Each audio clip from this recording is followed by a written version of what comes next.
Hey guys, it's Georgie bringing you a game this time on Redshire with Relic Second against NOKAP.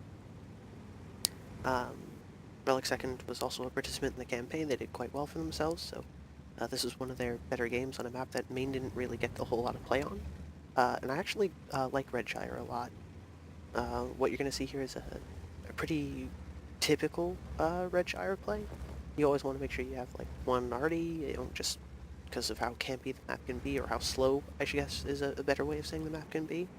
They're going for predominantly some play on the 9-0, while keeping a holding force down in the middle with these S-Kongs. Basically, right now they're just clearing out the 9-0. They haven't really lit anything down there, so it's a pretty safe assumption that they're in the middle, and if they're in the middle, they're probably playing the 1-2 line as well. So this bat chat should be getting scouts, and he does, so that's some good lights, although he takes quite a bit of damage for it, which is a bit of a misplay. Really, when you're doing scouting on ridge lines like that, you shouldn't really be taking any damage. You shouldn't be peaking it so high that people can get return shots into you. But this gives REL2 all the information they need, and they're already starting to move and distribute. You can see that this T100 is spotted out here, and hopefully REL2 is going to be able to collapse on that. But either way, at this point, what REL2 is primarily concerned with is taking map control. And they're doing that. They can see they're pushing their mediums and their heavies kind of down into the south. They're starting to scout that out. These S-Kongs are staying pretty passive, which is good. You don't know how much stuff is over with those S-Kongs. There could be a lot of stuff behind them. We can see there's 2 mice there as well. So that's a lot of meat, and you only have 4 S-Kongs. So what REL2 here is doing is really, really good, and I really want to highlight this. These 113s and 5As that were over with the mediums to guarantee a win for them on the 9-0, they're rotating them through the middle of the map to a place where they're going to be a lot more relevant in the fight. This is going to be a huge part of REL2's strat here, right? They've brought heavy tanks, the 113s, the 5As, that are flexible enough to play with the mediums at the start of the game if they're needed there, or shift to play with the S-Kongs if they're needed here. And clearly where they were needed is with the S-Kongs, and so they've managed to make this rotation in time to be effective in the fight that's about to start taking place here.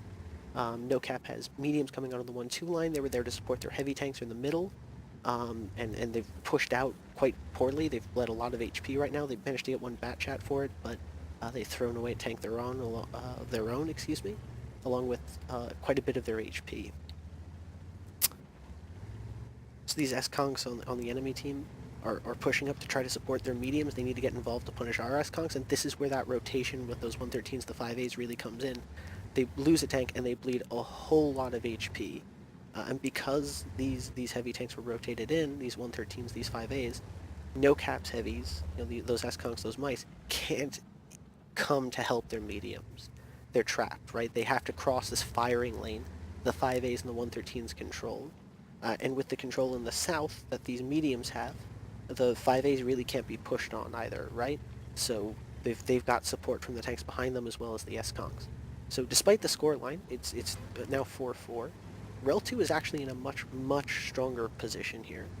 Quite a few of these NOKAP tanks are on low HP, and it's REL2 needs to kind of just start picking them up, start pushing in and focusing out these lower HP tanks, which they're doing quite well. You got this 4% that they're starting to come out here. I suspect it'll go down, and this 9% who just went down as well. And really, this is a really strong play and a really strong mid-game flex. What wins this game predominantly for REL2 is that 113 5A rotation that you see in the middle of that game across the map. It's a really strong, really good play from REL2 there. And NOKAP just didn't really have an answer for it. They were a lot more stagnant. They didn't do nearly as good a job of scouting. They kind of got stuff out and didn't really react to what they saw, or at least not well. And REL2's, now really broken ahead because of this rotation, because of how they've managed to react. And they've done a very effective job of focusing down tanks as well. So Redshire is a pretty interesting map, just because this is how games will play out. There's a lot of rotations on it. and people can find it difficult to play because too often they'll do what NoKap did here, and they'll leave tanks behind, like tanks like those mice, tank like these stirs that were really useless for most of the game, that weren't able to do anything from the positions they were in at the start, and they weren't rotated to better positions. You know, REL2 is going to win this game because they were able to take tanks that wouldn't have been effective in the places they were and safely get them to new locations where they were able to impact the battle, where NoKap wasn't. And if you can do that in your games, you're going to be just as successful as REL2 was here. Alright, that's that. GG's, and hopefully I'll be bringing you a new replay soon.